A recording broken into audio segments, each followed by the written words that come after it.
Welcome to mind media, the voice of India. Welcome to సమకాలీన విశ్లేషణ with Ramana Muppala. ఈరోజు March 30, 2025. నమస్తే రమణ గారు. నమస్కారం అండి భాను గారు. నమస్తే. సో, కొంత బ్రేక్ తర్వాత మళ్ళీ వచ్చాము. ఈరోజు ఒక మంచి టాపిక్. ఇది దాదాపు నెల రోజుల నుంచి అడుగుదాం అనుకున్న మన షో కూడా జరగలేదు. బట్ ఏం జరిగిందంటే అమెరికాలో ఆల్ ఆఫ్ ఎ సడన్ మొన్నటి వరకు అమెరికా ప్రభుత్వము యుక్రెయిన్‌ని నువ్వు పోరాడు రష్యాతో, నీ వెనకాల మేమున్నామని జెప్పారు. ఇప్పుడు హుహు. ఆల్ ఆఫ్ ఎ సడెన్ ఏమైందంటే, మేము యుక్రెయిన్‌కి సహాయం చెయ్యము. పైగా మీరు యుద్ధం ఆపేసి మీరు రష్యా మాట్లాడుకోవాలి. మేము మధ్యవర్తిగా వస్తామని. అంటే దీన్ని 180 డిగ్రీ యూ టర్న్ అంటారు. హుహు. అవును. సడెన్‌గా ఎందుకు ఇట్లా అయింది? ఇదెందుకు ఈ ఫ్లిప్ ఫ్లాప్ మనం బ బ భారతదేశంలో యూ టర్న్ 180 డిగ్రీ, ఇక్కడ ఫ్లిప్ ఫ్లాప్ అంటారు అమెరికాలో. అవును.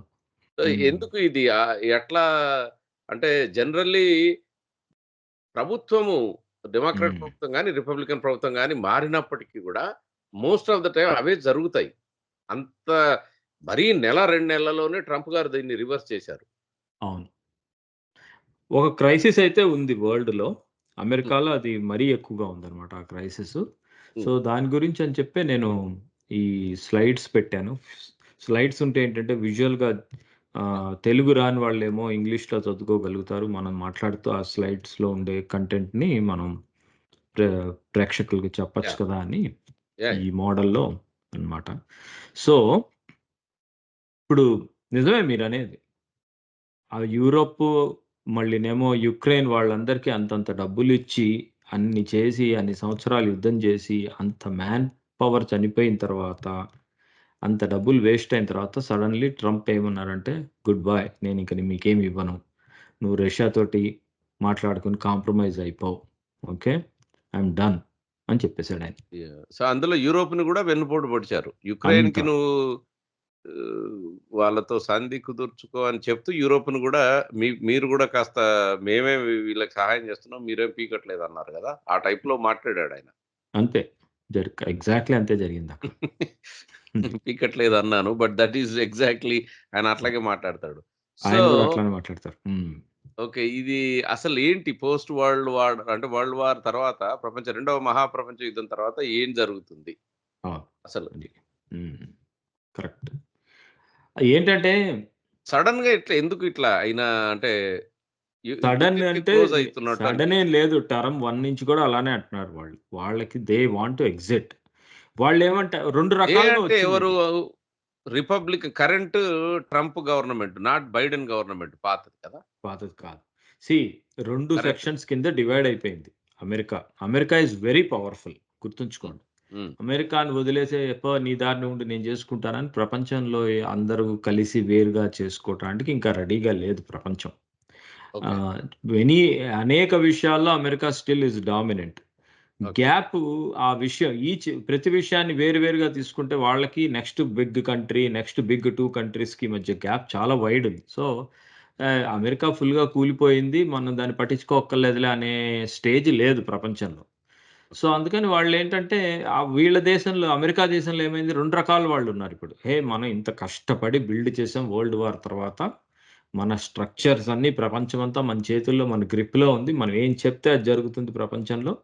అదే కంటిన్యూ చేద్దాం అంటారు. ఇంకో సెక్షన్ ఇప్పుడు ట్రంప్ గారు వచ్చారు హ్మ్. గదా! అది ఆయన రెండోది. యాహ్! ఆ సెక్షన్‌కి ఎక్కువ ప్రాబల్యం ఉంది ఇప్పుడిక్కడ. లేతే అట్లా గెలవరు. హి గాట్ ఫుల్ మ్యాండేట్ ఎలక్షన్స్‌లో గుర్తుంచుకోండి. హ్మ్. 50% అబోవ్ వోట్స్ వచ్చాయి. కాంగ్రెస్, సెనేట్ అన్నీ వచ్చాయి. సో, అంటే ప్రజల్లో ఆయనకి ఆకర్షణ ఉంది. ఆయన వాదనని కరెక్ట్ అనేవాళ్ళు. సో, అంత మెజారిటీ ఉంది ఇక్కడ. వాళ్ళేమంటారంటే ఇదంతా చెత్త, పాతది తీసవతల పారేయాలి. అసలు దానికి మనకి సంబంధం లేదు. ఎందుకు ఖర్చు పెట్టాలి ప్రతి ఒక్కడికి వరల్డ్‌లో. ఖర్చు పెట్టటము, అక్కడి నుంచి, ఇక్కడి నుంచి వాళ్ళని బుజ్జగించడం కోసం ఇమిగ్రెంట్స్‌ని ఇక్కడ తెచ్చిపెట్టుకోవటము, ఇదంతా ఎందుకసలు? We are anyway powerful. Okay. మనతోటి ఎవడైనా యుద్ధానికొచ్చి మనతోటి ఎవడైనా గొడవ పెట్టుకుంటే ఇక్కడి నుంచే వాళ్ళని నరికేయగలం. ఈ ఓకే. మధ్యలో మనకి ఈ అలయన్స్‌లన్నీ ఎందుకు అమెరికా, ఈ యూరోప్‌లు, యుక్రెయిన్‌లు ఇవన్నీ ఎందుకసలు? అది అది నెక్స్ట్. రెండవది. అందుకే ఆయన రివర్స్ అయ్యాడు. అది. సో, ఇది కొంచెం జరుగుతోంది ఇట్లా ఓకే. యాహ్! అన్నమాట. Let's see. ఇది మీరు దీన్ని ఎక్సెప్షనలిజం అన్నారు. ఈ టైప్ దాన్ని. హ్మ్. అంటే ఎక్సెప్షనలిజం తెలుగులో అంటే దానికి కరెక్ట్‌గా చెప్పాలంటే అమెరికన్ అసాధారణవాదం. అంటే ఎక్సెప్షన్ అంటే హ్మ్. మినహాయింపు. బట్ దాన్ని అసాధారణ అది. వాదం కింద వాళ్ళు మార్చుకున్నారు. అది. ఎట్లా అంటే అంటే అది దాన్నెట్లా వచ్చిందంటే ఇదిగో నేను రూల్స్ పెడుతున్నాను. హ్మ్. ప్రపంచమంతా నేను పెట్టిన రూల్స్‌లో ఫాలో అవ్వాలి. హ్మ్. కానీ నేను ఫాలో అవుతానా లేదా అనేది నీకు నేను నీకు ఇది ఇవ్వను. ఏంటంటే కమిట్మెంట్ ఏమి ఇవ్వను. నేను ఫాలో అవ్వక్కర్లేదు. నేను ఎందుకంటే ఎక్సెప్షన్. అమెరికా అనేది ఏంటంటే ఐ యామ్ ఎక్సెప్షన్. నేను వేరు. ఈ రూల్స్ అన్నీ నిన్ను నువ్వు బతకడం కోసం నేను పెడుతున్నాను. అంటే తన సొంత అది. రూల్స్ తను చేసుకోవటం. అదేదో సినిమాలో ఉంటది చూడండి 'అమితాబ్ బచ్చన్‌ది' తెలుగులో కూడా ఉంటది. 'జहाँ हम खड़े होते हैं वहीं से लाइन शुरू होता है' అని. అంతేనంటారా? ఈ రూ అంతే అది. నేను రూల్స్ పెట్టాను. మీరు ఫాలో అవ్వండి మీ మంచి కోసం. మీరు ఫాలో అవ్వకపోతే మీరు పోతారు. నాకు ఈ సో, రూల్స్ వర్తించవు. ఒక్కొక్కసారి ఇప్పుడు అది. ఇక్కడ రాశారు దీంట్లో మీరు ఒకసారి ఇరాక్, ఆఫ్ఘనిస్తాన్‌లో డెమోక్రసీ పెడదామని ఎళ్లారు. హ్మ్. ఇంకో జరగదని తెలుసు. చోటేమో డెమోక్రసీ పెట్టడం ఇప్పుడు వాళ్ళకి కావాల్సిన చోట డెమోక్రసీ అంటారు. అక్కర్లేని చోట లేపేస్తారు. ఇప్పుడు ఫర్ లేపేసి ఎగ్జాంపుల్ నియంతలతో డీల్ చేస్తారు. అది బంగ్లాదేశ్‌లో లేపేశారు. హ్మ్. డెమోక్రటికల్లీ ఎన్నికైన వాడిని ఇండైరెక్ట్‌గా. హ్మ్. యుక్రెయిన్‌లో చేసింది కూడా అదే. యుక్రెయిన్‌లో రష్యా ఫేవరైట్ వాడు గెలిచాడు ఎన్నికల్లో. 1 ఓకే. ఇయర్, 2 ఇయర్స్ లోపల అక్కడ స్ప్రింగ్ రెవల్యూషన్ తెచ్చి వాడిని తీసేసి జెలెన్స్కీని వచ్చేటట్టు చేశారు. మళ్ళీ ఎన్నికల్లో. Hmm. So, rules are for me rules are for you. మీకోసం రూల్స్ నా కోసం కాదు. మీరు నా మాట వినలేదనుకో, నేను మీ మీద శాంక్షన్స్ ఏస్తాను. ఏం చేసుకుంటావో చేసుకో. ఇది అన్నమాట యాటిట్యూడ్ అక్కడ. ఇది అది. ఓకే. వాళ్ళ నచ్చింది. ఓకే. సో, అదనమాట. నెక్స్ట్ ఇదే హ్మ్. దీంట్లో అంటే వాళ్ళు అక్కడున్న సిటిజన్స్ గూడా అమెరికాలో ఉన్న వాళ్ళు గూడా అట్లాగే ఫీల్ అవుతారా? అట్లాగే ఫీల్ అయ్యేవాళ్ళు. మీరిక్కడ రాసారు. Hmm. Nation feels and expresses they are exceptional. అంటే వాళ్ళు గూడా సిటిజన్స్ పౌరులు అదలా గొప్ప అదలా ఫీడ్ చేశారు. ఒకప్పుడు మేము చాలా అమెరికన్ ఎక్స్ గొప్పోళ్ళమి అని. అమెరికన్ ఎక్సెప్షనలిజం ఒకప్పుడు ఒక పాజిటివిటీ ఉండేది. అంటే ఒక మంచి ఉద్దేశ్యం కూడా ఉండేది. మనం, మనం గొప్పవాళ్ళం. చెడు వాళ్ళని మనం ఎదుర్కొన్నాము. ఆ! మనము కొత్త కొత్తవి కనిపెడుతూ ఉంటాం. కొత్త కొత్తవి హ్మ్. ప్రపంచంలోకి తీసుకొస్తూ ఉంటాం. మనం లీడర్స్. అంటే ఆ ఫీలింగ్ ఏంటంటే exception because we are leaders. ప్రపంచాన్ని లీడ్ చేయగలుగుతామనే ఒక ఇదుంటుంది. కాతే అసలు యాక్చువల్లీ చెప్తాను మీకు. నేను రాసింది ఇదే. ఈ స్లైడ్‌లో నేనేం రాసానంటే అసలు ఎప్పుడూ గూడా ఈ ఈస్టర్న్ సివిలైజేషన్స్ ఫాల్ అంటే ఇండియా యొక్క ఎంపైర్‌లన్నీ పడిపోయి కలోనియలిజంలోకి వెళ్ళిపోయిన తర్వాత చైనా గూడా ఇండైరెక్ట్‌గా కలోనియలిజంలోనే ఉండేది. ఏదో ఎంత కాదనుకున్నా. హ్మ్. ఆహ్, అవన్నీ ఉన్న రోజుల్లో ఏం తేలిందంటే ఈ రూల్స్ ఆర్ ఎవరు పెడుతున్నారు గ్లోబల్ రూల్స్ అంటే ఎవడైతే వార్ గెలిస్తే వాళ్ళు పెడుతున్నారు. నేను ఇప్పుడు ఇది యుద్ధం గెలిచాననుకో నేను ఏ రూల్స్ పెడితే అదేదో ఇంపార్టెంట్ రూల్ లాగా అన్నమాట అది. ఇప్పుడు హ్మ్. యుద్ధం గెలిచిన వాడు రూల్స్ క్రియేట్ చేసాడు. ఆ రూల్స్‌కేమి బేసిస్ లేదు. ఇది నిజంగా ఈక్విటబుల్ రూల్సా? ఈక్వలా? అన్ని దేశాలు ఈక్వల్, అన్ని మానవులంతా ఒకటే. అలాంటి ఈక్వల్ రూల్సా? అట్లా ఉంటే అసలు యునైటెడ్ నేషన్స్‌లో ఒక 5 దేశాలకి వీటో పవర్స్ మిగతా 120 దేశాలందరూ గొర్రెల మంద. ఈ టైప్‌లో ఎందుకు తయారవుతాయి అసలు? ఈ హ్మ్. ఇన్‌స్టిట్యూషన్స్ అన్నీ. బట్ ఇప్పుడు ఈవెంచువల్లీ దీంట్లో మీరు ఏమన్నారంటే ఇప్పుడు ఆహ్, రష్యా గూడా మేము గూడా ఫాసిజంని చేశాము అని అన్నారు. అవును. దీంట్లో ఆ మూడో బుల్లెట్ అవును. అంటే మేము గూడా మీరెంత గొప్పోళ్ళో మేము గూడా అంతే అని. హిట్లర్‌ని, అది ముస్సోలినీని నరికాం హ్మ్. గాబట్టి మేమసలు గొప్ప అని వాళ్ళు అన్నారు. వాళ్ళన్నారు. ఆ అనటం వల్లనే ఏం కాదు నువ్వు గొప్ప, నేను గొప్ప అని తేల్చుకోవటమే కోల్డ్ వార్. కోల్డ్ వార్ అయిపోయింది. ఇప్పుడు చివరికి లాస్ట్ పాయింట్ ఇందులో మీరు యూనిపోలార్ అంటే చివరికి అమెరికా అంత పవర్‌ఫుల్‌గా రష్యా అవ్వలేకపోయింది. ఒక అవ్వలేకపోయింది. 50 ఏళ్ల హ్మ్. తర్వాత. 50 ఏళ్ల తర్వాత. అదే మళ్ళీ వార్ విన్నరే డిసైడ్ చేసాడు. నేననేదేంటంటే ఫస్ట్ వరల్డ్ వార్ విన్ అవ్వగానే ఇంగ్లాండ్ డిసైడ్ చేసింది. సెకండ్ వరల్డ్ వార్ విన్ అవ్వగానే అమెరికా డిసైడ్ చేసినా కూడా రష్యా అంది, "హే! నువ్వేంటి నేను కూడా గెలిచానంది." అంటే నేను మరీ క్యాజువల్‌గా చెప్తున్నాను. హ్మ్. అంటే నువ్వు గెలిచినా నువ్వు పెట్టుకున్న గవర్నెన్స్ కమ్యూనిజం అనేది చాలా ఈవిల్ అసలది. మాదే గొప్ప అని చెప్పి ఒక 2 సెక్షన్స్ కింద డివైడ్ చేసి చూసుకుందాం ఆగసలు ఎవరిది కరెక్టో అన్నారు. ఒక 50 ఏళ్ళు ఎళ్ళాయి. హ్మ్. 1990స్ వచ్చేటప్పటికల్లా ఎకనామిక్ మోడల్స్ వలన కమ్యూనిస్ట్ మోడల్స్‌లో ఉండే రష్యా కూలిపోయింది. అక్కడ కూడా ఎందుకు కూలిందంటే వీళ్ళ స్ట్రాటజీ. వీళ్ళేం జేశారు, వీళ్ళ బ్లాక్ అని ఉండేదనుకో ఇప్పుడు ఇంగ్లాండ్ అవని, ఫ్రాన్స్ అవని. హ్మ్. ఆ కంట్రీస్ అన్ని వాళ్ళంతట వాళ్ళకి ఒక కొద్దో గొప్పో వీళ్ళు ఎంత హెల్ప్ చేసినా వాళ్ళకంటూ వాళ్ళకి ఒక ఎకానమీ ఉండేది. వాళ్ళు రన్ చేసుకోగలిగారు. ఈ రష్యన్ బ్లాక్‌లో ఉన్నవాళ్ళు ఉంటారే, ఈ రొమేనియాలు, బల్గేరియాలు, ఈస్ట్ జర్మనీలు ఇవన్నీ హ్మ్. వాళ్ళంతట వాళ్ళకసలు ఏమీ చేసుకోలేరు వాళ్ళు. సో, రష్యా డబ్బులిచ్చి, రష్యా వాళ్ళని హెల్ప్ చేసి పైకి తీసుకొస్తే వాళ్ళంతా బతికున్నారు. లేతే వాళ్ళు లేరు. సో, అందుకని రష్యన్ ఎకానమీ తొందరగా కూలిపోయింది. Soviet union economy. అదే డివైడ్ అయిపోయింది. సో, చూసావా మీది మంచిది కాదు. నాదే కరెక్ట్. నేనే అసలు రూల్స్ పెట్టాలి ప్రపంచంలో అని ఇంకా రూల్ మేకర్ ఒకడే అయిపోయాడు. ఎవడంటే America. After the cold war అది జరిగింది. 1990స్ తర్వాత. ఓకే. అది. సో, నెక్స్ట్ హ్మ్. నెక్స్ట్ అంటే ఏంటంటే నేను ఇందులో ఎందుకు పెట్టానంటే ఇవన్నీ చెప్పటం ఈజీగానే ఉంది. కానీ ఏమేం చేసిందో కూడా ఒకసారి సమ్మరైజ్ అంటే ప్రపంచ చేసుకుందామని. అదే యుద్ధం హ్మ్. మహాప్రపంచ యుద్ధం తర్వాత వెస్టర్న్ వైపు ఉన్న పవర్స్ అంతా నేటోకెళ్లారు. మీరు రాసారు హ్మ్. ఇక్కడ బెల్జియం, కెనడా, డెన్మార్క్, ఫ్రాన్స్. హ్మ్. హ్మ్. వార్సా పాక్ట్ వచ్చేసేసి రష్యా, ఈస్ట్ జర్మనీ అంటే ఇప్పుడది జర్మనీ లేదు. హ్మ్. కలిసిపోయింది. Yeah! Hungary, Poland, Romania, Czechoslovakia, Albania, Bulgaria. దీంట్లో చెకోస్లోవేకియాని వీళ్ళు చెక్ కోసారనుకుంటా కదా! చెక్ వేరుగా, స్లోవేకియా వేరుగా, ఈస్ట్ జర్మనీ వచ్చి వెస్ట్ జర్మనీలో కలిసిపోయి మళ్ళీ జర్మనీ అయిపోయింది. అవన్నీ హ్మ్. చాలా అయినాయి పోస్ట్ కోల్డ్ వార్ రష్యా కూలిపోయిన తర్వాత అలాంటివి. హ్మ్. కాతే నేను ఇందులో ఏం పెట్టాలనుకున్నానంటే వీళ్ళు ఇప్పుడు రూల్స్ క్రియేట్ చేశారని చెప్పా కదా! అవును. ఎట్లాంటివి తయారు చేశారంటే అందరూ సెకండ్ వరల్డ్ వార్ అయ్యేటప్పటికి ఇండియాతో సహా ప్రతి ఒక్కళ్ళకి ఏమీ డబ్బులు లేకుండా అసలు తినటానికి తిండి లేకుండా అడుక్కు తినే స్టేజ్‌లో ఉన్నప్పుడు లెట్స్ ఎండ్ కలోనియలిజం అన్నారు. ఏదో గొప్ప పని చేసేవాళ్ళకి మళ్ళీ. చీల్చి చెండాడి పీల్చుకొని తినేసిన తర్వాత అన్నమాట. చేసి సరే కానీ మీ అందరూ బతకాలి కదా! నేను ప్రపంచంలో ఒకటి ప్రింట్ చేస్తున్నాను. దాని పేరు డాలరు. మీరు ప్రపంచంలో ఏం కొనుక్కోవాలన్నా మాకు డాలర్ ఇచ్చి కొనుక్కోవాలన్నారు. హ్మ్. అన్నమాట. అంటే ఏంటి ఇప్పుడు నీ దగ్గర డాలర్ ఉండదు. కానీ నువ్వు డాలర్ ఇచ్చి కొనుక్కోవాలంటే ఏం చేస్తావు? నువ్వు దాని కోసం పాకులాడాల్సొస్తుంది. సో, నువ్వు హ్మ్. నీకేదో ఒక జెండా వచ్చింది. ఇండియా జెండా వచ్చింది. ఫ్రీడమ్ అన్నావు. జనగణమన పాడుకున్నావు. అంతా బానే ఉంది. కానీ నువ్వు బతకాలంటే ఆ డాలర్‌ని సంపాదించాలి. అదొక కైండ్ ఆఫ్ రిమోట్ కలోనియలిజమే వాళ్ళు కూడా చేసింది. అంటే ఏంటంటే వాళ్ళు వదిలేసారు కానీ నీ మీద గ్రిప్ పోనిచ్చుకోలేదు వాళ్ళు. అలానే నువ్వెక్కడ కల్చరల్‌గా రివైవ్ అవుతావేమో. నీ పాత కల్చరల్ సివిలైజేషనల్ అవన్నీ ఉండకుండా ఉండాలి. నీ మీద ఏదైనా ఆధిపత్యం ఉండాలంటే హెల్త్‌కి ఏం జేయాలి? ఇట్లాంటి వాటికి కూడా నేనే రూల్స్ పెడతాను. అవి పెట్టడానికి ఆర్గనైజేషన్స్ తయారు చేశాను. United nations, WHO, UNESCO. ఇప్పుడు యునైటెడ్ నేషన్స్ ఉందనుకో, నువ్వు చాలా వీక్ ఫెలోవి. నీ దగ్గర నాకు బేస్ కావాలి. నువ్వు నాకు బేస్ ఇవ్వట్లేదు. నేను కాశ్మీర్‌లో నువ్వేదో హ్యూమన్ రైట్స్‌ని వయలేట్ చేస్తున్నావు అని జెప్పి గొడవ జేస్తాను. హ్మ్. నాకు వీటో పవర్ ఉంది. నీకేం లేదు. నువ్వు అడుక్కు తినేవాడివి. ఎవడి కోసం వినవు నువ్వు నా మాట? అది. ఆ! అట్లానే యునెస్కో చదివిచ్చాలి. నేనేమైతే పుస్తకంలో రాసానో అదే నువ్వు చదివావనుకో, నువ్వు బ్రెయిన్ వాష్ అయ్యి నా చేతిలో ఉంటారు నీ జనాభా అంతా. హ్మ్. సరే ట్రేడ్ ఎలా చేయాలి? లేబర్‌కి ఎంత డబ్బులివ్వాలి నీ దేశంలో? నువ్వు జేసుకోకూడదు. నేను జెప్తానోయ్. అందుకని జీఏటీటీ, డబ్ల్యూటీఓ అన్నీ తీసుకొచ్చాననమాట. ఇదంతా ఏంటంటే సాఫ్ట్‌గా చెప్పేటప్పుడు వెస్టర్న్ వాల్యూస్, హ్యూమన్ వాల్యూస్ అని చెప్తారు. కానీ అదంతా బేసికల్లీ నేను పెట్టే రూల్స్ నా ఆధిపత్యం మీ మీద ఉంచుకోవడానికి చేసిన పని అన్నమాట.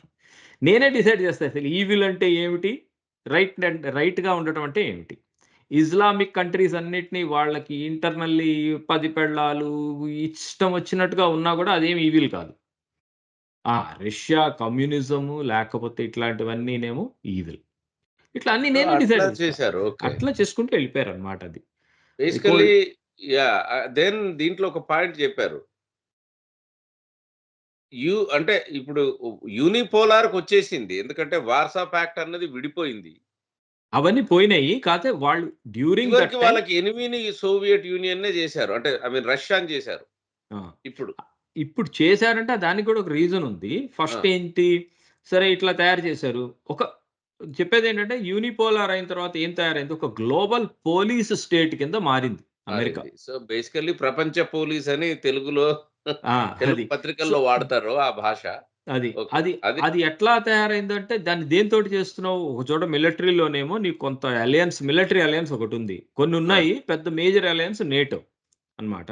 అది కాకుండా 5 ఐస్ అని వాళ్ళ ఇంటెలిజెన్స్ నెట్‌వర్క్ ఒకటుంది. అంటే దాని ద్వారా. ఆ! అందులో సీఐఏ ఏమో అమెరికాది, ఎంఐ5 ఏమో ఇంగ్లాండ్‌ది. అది కూడా ఎంత అట్లా. వెరైటీ అంటే ఆయా 5 నేషన్స్ కూడా ఇప్పుడు ఫ్రాన్స్ ఉంది, జర్మనీ ఉంది. ఇలాంటివన్నీ వాళ్ళ దేశమే కదా! వాళ్ళుండరు అందులో. ఇంగ్లీషు మాట్లాడే తెల్ల దేశాలు మాత్రమే ఉంటాయి 5 కంట్రీలు. ఏవేంటవి?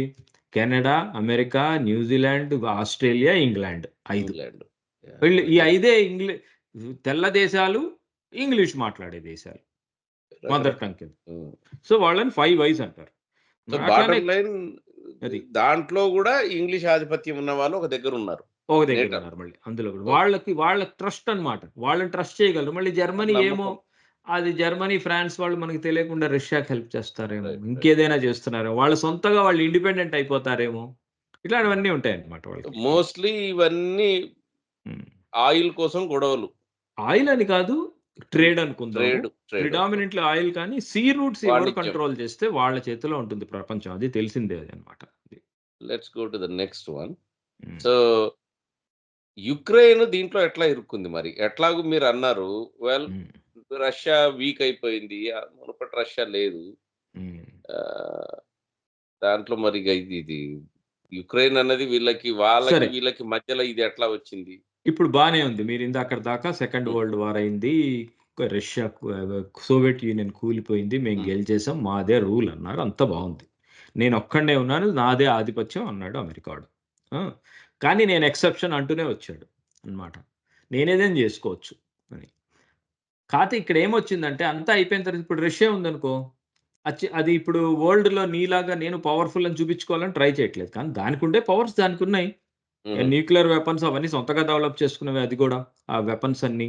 అవును. అది గూడా చాలా పెద్ద వాస్ట్ కంట్రీ. ఆ కంట్రీలో దానికి మరి లెక్కలేనంత ఆయిల్ ఉంది. ఇన్నాళ్ళు నువ్వు ఏం చేసావు? ఆయిల్ ఇండస్ట్రీ అంతా నీ చేతిలో పెట్టుకున్నావు. గల్ఫ్ కంట్రీస్ అన్నీ నీ పప్పెట్సే. ఈ United Arab Emirates, Saudi Arabia ఇలాంటివన్నీ. నీ మాట వినకపోతే అక్కడ సద్దాం హుస్సేన్‌ని తయారు చేస్తావు. ఇక్కడ వీడిని అదేదో మన తెలుగు పాటొకటుందే 'మాయాబజార్‌లో' ఆహ్, అదేంటది 'అహనా పెళ్లి అంట' హ్మ్. అని అందులో ఆవిడేమంటుంది? తాళి కట్టవచ్చు, తాళి తెంచవచ్చు అంటుంది అన్నమాట. తాళి కట్టవచ్చునంట. తాళి ఆ టైప్‌లో తెంచవచ్చునంట వీళ్ళు గూడా అంటావు. అంతే. ఒక కంట్రీలో లీడర్‌ని వాళ్ళే తీసుకొచ్చి వీడు డెమోక్రాటికల్ ఎలక్టెడ్ చాలా మంచోడనొచ్చు. వాళ్ళకిష్టం లేకపోతే వాడిని నరికేయొచ్చు. అన్నీ వాళ్ళే చేస్తారు. సద్దాం హుస్సేన్ పెంచింది వాళ్ళే, తీసేసింది వాళ్ళే. ఒస్మా బిన్ లాడెన్‌ని పెంచింది వాళ్ళే, చంపేసింది వాళ్ళే. సో ఇక్కడ మీరు సో, ఇక్కడ నేనెందుకు బుల్లెట్ చెప్తున్నానంటే ఇది యాహ్! మోస్ట్ ఇంపార్టెంట్‌గా అలా చేసుకుంటూ వచ్చినా కూడా ఎప్పుడైతే రష్యా వేరైపోయిందో వాళ్ళు గూడా ఇవన్నీ వేరే వాళ్ళని డామినేట్ చేయడానికి ఇంక వేరే దేశాలేం లేవు వాళ్ళకి. వాళ్ళొక చిన్న అగ్రీమెంట్ రాసుకున్నారు. ఇదిగో బాబు సెక్యూరిటీ దగ్గరికి నా రింగ్‌లో ఉండే దేశాల దగ్గరికి నువ్వు ఎక్స్‌పాండ్ చేసుకొని పోయి నీ నేటోని రాకుండా ఉండు. మేము ట్రేడ్ అండ్ కామర్స్ మేము గూడా అందరిలాగా చేసుకుంటాం అన్నారు. ఈ ఆయిల్ ఇండస్ట్రీకొచ్చేటప్పటికల్లా ఏమైందంటే రష్యా హాస్ బికమ్ డామినెంట్. వాళ్ళకున్న ఆయిల్ అసలు గల్ఫ్ కంట్రీస్‌లో ఎక్కడ ఎవరికీ అంత ఉండదనమాట. వాళ్ళంతట వాళ్ళు పైప్ లైన్‌లు వందల వేల పైప్ లైన్‌లు వేసేసుకొని ఎందుకంటే టెక్నాలజీ గూడా ఉంది వాళ్ళకి. వేరే వాళ్ళొచ్చి వేసి పెట్టక్కర్లేదు వాళ్ళకి. సో, వాళ్ళు ఆయిల్‌ని అమ్మేసి వీళ్ళ వీళ్ళ యొక్క ఇండస్ట్రీస్‌ని వేరే ఇండస్ట్రీస్ అన్నీ పడిపోవటం మొదలైనాయి. అదొక్కటే కాకుండా ఏమైంది? రష్యాతోటిని బాగా పైకి తీసుకురావాలి గదా! అని చెప్పి చైనాని విపరీతంగా పెంచేశారు. సో చైనా పెద్దదయిపోయింది. చైనా పెద్దదయిపోయింది. సో, ఇండియా గూడా పెద్దదే చిన్నగా. చిన్నగా ఇంకా స్మాల్ పవర్స్ ఇండియా లాంటివి గూడా పైకొచ్చేస్తున్నాయి ఇండిపెండెన్స్‌గా. వాళ్ళ ఎకానమీ‌లు ఎకనామిక్ ఇండిపెండెన్స్ పెరుగుతూ వస్తోంది వీటిలన్నిటికి. సో, ఇప్పుడేం జేయాలి మళ్ళీ? నేను రూల్స్ అయితే ఫ్రేమ్ చేస్తున్నా కానీ, నాకేం పని చేయట్లేదు ఈ రూల్స్ ఏవి. వరల్డ్ వార్ 2 తర్వాత రూల్స్ పనిచేశాను. నేను ఎకనామికల్లీ పోతూ ఉన్నాను. ఎందుకు పోతూ ఉన్నాను? వీళ్ళందరికీ నేనే కదా! ఈ సెకండ్ వరల్డ్ వార్ అవును. టైమ్‌లో పెంచి పోషించడం కోసం ఏదిచ్చినా సబ్సిడైజ్ చేసుకుంటూ వాళ్ళకి మిలిటరీ ఇవన్నీ నేనే ఇస్తున్నాను వీళ్ళందరికీ. ఫ్రాన్స్ అవని, ఓకే. జర్మనీ అవని, ఇంగ్లాండ్ అవని వాటిలన్నిటికి బేసెస్ మేనేజ్ చేస్తున్నాను. ఆ ఖర్చెవరిది? నాదే. కాబట్టి ఇప్పుడు దీన్ని కొత్తగా ఏదో రకంగా సో, దీన్ని అమ్ముకోవడానికి ఏం చెయ్యాలి అని వచ్చిందనమాట. ఆ! అది. అది అన్నమాట ఈ స్లైడ్‌లో బేసిక్‌గా. కానీ దీనివల్ల అట్లా ఏమైపోతోంది? యుక్రెయిన్‌ని వాడుకోవడం జరిగింది. అది. యుక్రెయిన్ అనేది క్రాస్ ఫైర్‌లో ఒకటి కింద అయింది. ఇప్పుడు యుక్రెయిన్ ఉపయోగించి ఏం చేద్దాం అనుకున్నారు అనేది రష్యాని కొడదాము, బెదిరిద్దాం అనుకున్నారు. అది. వాళ్ళకి కావాల్సిందేంటంటే ఒక ఎనిమీ కావాలి. వీళ్ళు ఆ ఎనిమీ ఉండటం వలన ఏమవుతుందంటే మిగతా చుట్టూరా ఉండే స్మాల్ చిన్న చిన్న దేశాలన్నీ నా మాట వింటారు. నా నా మాట మాట వింటారు. వింటే నేను కూర్చొని నా డాలర్‌ని ఎంత కావాలంటే అంత ప్రింట్ చేసి ఇదే మంచిది, ఇదే గోల్డ్ అని చెప్పి ఇస్తూ ఉంటాను. నా డెబ్ట్ తోటి నేను హ్యాపీగా బతికేస్తూ ఉంటాను. అది. అది అసలక్కడ. సింపుల్‌గా కట్టే, కొట్టే, తెచ్చే మోడలనమాట. సో ఇది. దీంట్లో ఇప్పుడు ఓకే. నెక్స్ట్ హ్మ్. హ్మ్. 2 రకాల ఆ! విధంగా ఇప్పుడు ఈ ఇప్ డామినేషను హ్మ్. చెప్పారు ఒకటి. ఒకటేంటంటే ఈ బైడెన్ అవ్వని, లేకపోతే అంతకుముందు బుష్ అవ్వని, లేకపోతే ఎవరైనా ఒక మోడల్. ఆళ్ళేమంటారు వాళ్ళ మోడల్‌లో ఏంటంటే, మనం ఆల్రెడీ ఇంత పెద్ద ఇన్‌ఫ్రాస్ట్రక్చర్ తయారు చేసి పెట్టుకున్నాం ప్రపంచాన్ని డామినేట్ చేయటానికి. మన జనాల్ని పెట్టుకున్నాం. మన మిలిటరీ బేసెస్‌ని పెట్టుకున్నాము. మనం ఏం కావాలంటే అది చేసేవాళ్ళని పెట్టుకున్నాం. మనం కావాలంటే ఒక దేశాన్ని నాశనం చేయొచ్చు, మళ్ళీ పెంచొచ్చు. ఈ డబ్బులు ఖర్చు పెట్టటం వలన మన ఓన్ ఎలైట్ వాళ్ళందరూ వాళ్ళ డబ్బుల్ని ఎక్కడెక్కడో స్విట్జర్లాండ్‌లో ఇలాంటి చోట దాచుకోవటం వలన మనకి హెల్ప్ చేసే మన ఓన్ ఇండైరెక్ట్ ఆలిగార్చీస్ అన్నీ మన చేతుల్లో ఉన్నాయి. వీళ్ళందరినీ వాడుకుంటూ అదే కంటిన్యూ చేయొచ్చు. ఇది కంటిన్యూ చేసుకుంటూ గూడా మనం బతికేయచ్చు. ఎలా చేయొచ్చు అంటే, ప్రతి చోట ఒక చిచ్చు పెడితే సరిపోతుంది గదా! ఇప్పుడు హ్మ్. రష్యా ఇది ప్రాబ్లము. రష్యా చుట్టూరా చిచ్చులు పెడదాం. ఎట్లా పెడదాం? యుక్రెయిన్ ఉంది. వాళ్ళ యుక్రెయిన్, లిథువేనియా ఇట్లాంటి కంట్రీస్ అన్నిటికి రష్యన్స్ అంటే హేట్రెడ్ ఉంది. ఆ వాళ్ళతో రష్యన్ ఆహ్, వాళ్ళని అది పైకి లేపి ఆ హేట్రెడ్ ఉన్న వాళ్ళలో వాళ్ళని కొంతమందిని మన దేశం తీసుకొచ్చి లావిష్‌గా బతికేటట్టు చేసామనుకో. ఆ! ఇప్పుడు అదే ఇమిగ్రెంట్స్ అంటే ఎట్లా వచ్చారు? అసైలమ్స్, ఇమిగ్రేషన్స్ ఇవన్నీ అన్ని దేశాల్లో ఎలా వచ్చాయి? ఇట్లానే గదా! ఆళ్ళ దేశంలో ఉండే ఇష్టం లేని వాళ్ళని తీసుకొచ్చి ఇక్కడ పెట్టుకుంటే అయిపోతుంది. హ్మ్. అలా పెట్టుకొని వాళ్ళందరి ద్వారా ఆ దేశాల మీద డామినేట్ చేసుకుంటే రష్యా అక్కడ ఎంగేజ్ అయిపోయి ఉంటుంది. అవును. అట్లా చైనా ఉందనుకో, టైవాన్ అలాంటి చోట ఎంగేజ్ అయిపోయి ఉందనుకో, మన దారిన మన పనులు మనం చేసుకోవచ్చు. నేను సో, ఇక్కడ అది కూర్చొని అది మొదటి ప్రాసెస్ ఏందంటే అది. పుల్లలు పెడుతూ ఉండటము. అది వాళ్ళు ఇది అంతకుముందు వరల్డ్ వార్ వరల్డ్ 2లో వార్ గూడా 2 తర్వాత అదే. వరల్డ్ వార్ 2 తర్వాత చేసిన నుంచి పనే కంటిన్యూ మొదలైన చేద్దాం ప్రాసెస్. అంటారు. ఆ! అది. ఆ! రెండో అది. మెథడు అది. రెండో మెథడ్ ఏంటంటే, ఇది చాలా ప్రాబల్యం వచ్చేసింది దీనికి. ఇది ఇప్పుడు ఈయన్నే అంతకు పట్టుకొచ్చారది. ఈయనే తీసుకొచ్చాడు. కానీ చాలా ప్రాబల్యం వచ్చింది. ఆ! వాళ్ళంటారు, హే! అమెరికాకి ఇంత పవరుంది. హ్మ్. ఇక్కడి నుంచి 360 డిగ్రీలు మొత్తం చుట్టూరా ఉండే అన్ని దేశాలని వెళ్లి కొట్టేసి తిరిగొచ్చి హ్యాపీగా బతకగలుగుతుంది. హుహు. మనకి ఈళ్ళంతా ఎందుకసలు? అసలు రష్యాతోటి యుద్ధం ఎందుకు చేయాలి? రష్యా పెద్దది. దానికి మినరల్స్ ఉన్నాయి. అన్నీ ఉన్నాయి. మనకి ఉన్నాయి. మనము వాడు కలిసిపోతే హ్యాపీగా బతికేయచ్చు కదా! అసలు ఈ చెత్తంతా ఎందుకు మనకి? ఈళ్ళందరిని పోషిచ్చటము. సో, ఆయన పోష్ దృష్టిలో ఎవరిని మనం దగ్గర పెట్టొద్దు, ఎవరిని దూరం పెట్టొద్దు. ఎవరితో బిజినెస్ చేసుకుందాము. బిజినెస్ ఎవరిని చేసుకుందాం. ఈ ఓకే. ఈళ్ళెవడినో దగ్గర పెట్టాలంటాం. అక్కడుండే చెత్త జాతి మొత్తాన్ని తీసుకొచ్చి మన దేశంలో పెట్టుకోవటం. ఆడికి తిండి పెట్టటం. ఆడికి బెనిఫిట్స్ ఇవ్వటం. అదంతా ఏంది ఈ పిచ్చి గోలంతా? మన దారిన మనం బతుకుదాం. We are anyway exceptionally great people. We are exception. మన కాబట్టి ఇంకా ఎక్సెప్షన్‌ని అది మనకెందుకు వాళ్ళంతా? అవును. అట్లా. మనకిప్పుడు ఉన్నది ఎవరు? Challenger China. అదొక్కటే మన ఎనిమీ మనకి. దాన్ని కొట్టాలంటే ఏం జేయాలి? అక్కడికి ఎప్పుడో పంపించేసిన మ్యానుఫ్యాక్చరింగ్ అవంతా బ్యాక్‌కి తెచ్చేసుకుందాం. బ్యాక్ తెచ్చేసుకొని మనము బాగు హ్మ్. చేద్దాం మళ్ళీ. మన ఓకే. దగ్గర ఇప్పుడు ఇది జనాభా ఆయన లేరా? అది. అంటే ఇదే కంప్లీట్ యూ టర్న్. ఇది కంప్లీట్ యూ టర్న్. ఇప్పుడు ఇది అందరూ అసలు ఏమంటారంటే నీకు జనాభా లేరు మ్యానుఫ్యాక్చరింగ్ మేము హ్మ్. మనుషుల్ని తయారు చేసుకుంటాం. కొత్త ఏఐ టెక్నాలజీ ఉపయోగించి. ఆ! ఆటోమేషన్ జేసుకుంటాం. వాళ్ళంతా ఎందుకు రావాలి నాకు? ప్రతి ఒక్కడు కూలోళ్ళందరూ ఇక్కడికొచ్చి నా దేశం అంతా స్వార్మ్ అవుతున్నారు. ఈగలు దోమల్లాగా. అదే. వాళ్ళు అట్లానే మాట్లాడతారు సో, అది అన్నమాట. మెథడ్ 2. అది. అన్నమాట. సో, ఆ మెథడ్ 1, ఫైనల్లీ మెథడ్ 2 వలన ఏమైందంటే, ఆ! ప్రాబ్లమ్ ఏంటంటే ఇప్పుడు మీరన్న ప్రాబ్లమ్ వచ్చింది అన్నమాట. ఈ ఈ దేశం లోపలుండే పొలిటికల్ సిస్టమ్ తోటి ఒకసారేమో మెథడ్ 1లో ఎళ్దామంటాడు. వాడు వెంటనే వచ్చేసి అవన్నీ పెట్టి అందరి దగ్గర చిచ్చు పెట్టి నేను చెప్పిన మాట ఇనకపోతే తంతానంటున్నాడు. మళ్ళీ వెంటనే ఈయనొచ్చేసి దాన్ని ఈయన రివర్స్ చేసి ఈయనొచ్చేసి నాకు వాడికి సంబంధం లేదు. వాడు పిచ్చోడు. వాడు ఇది అది అని వాడిని తిట్టి ప్రపంచంలో నేనింక నిన్నేం చేయను. నీ పో అంటున్నాడు. అంటే బేసికల్లీ ఏమవుతుందంటే వీళ్ళ దేశంలో ఉండే ఏ పొలిటికల్ థాట్ ప్రాసెస్‌కి ప్రపంచం మొత్తం ఇంపాక్ట్ అవుతుందన్నమాట.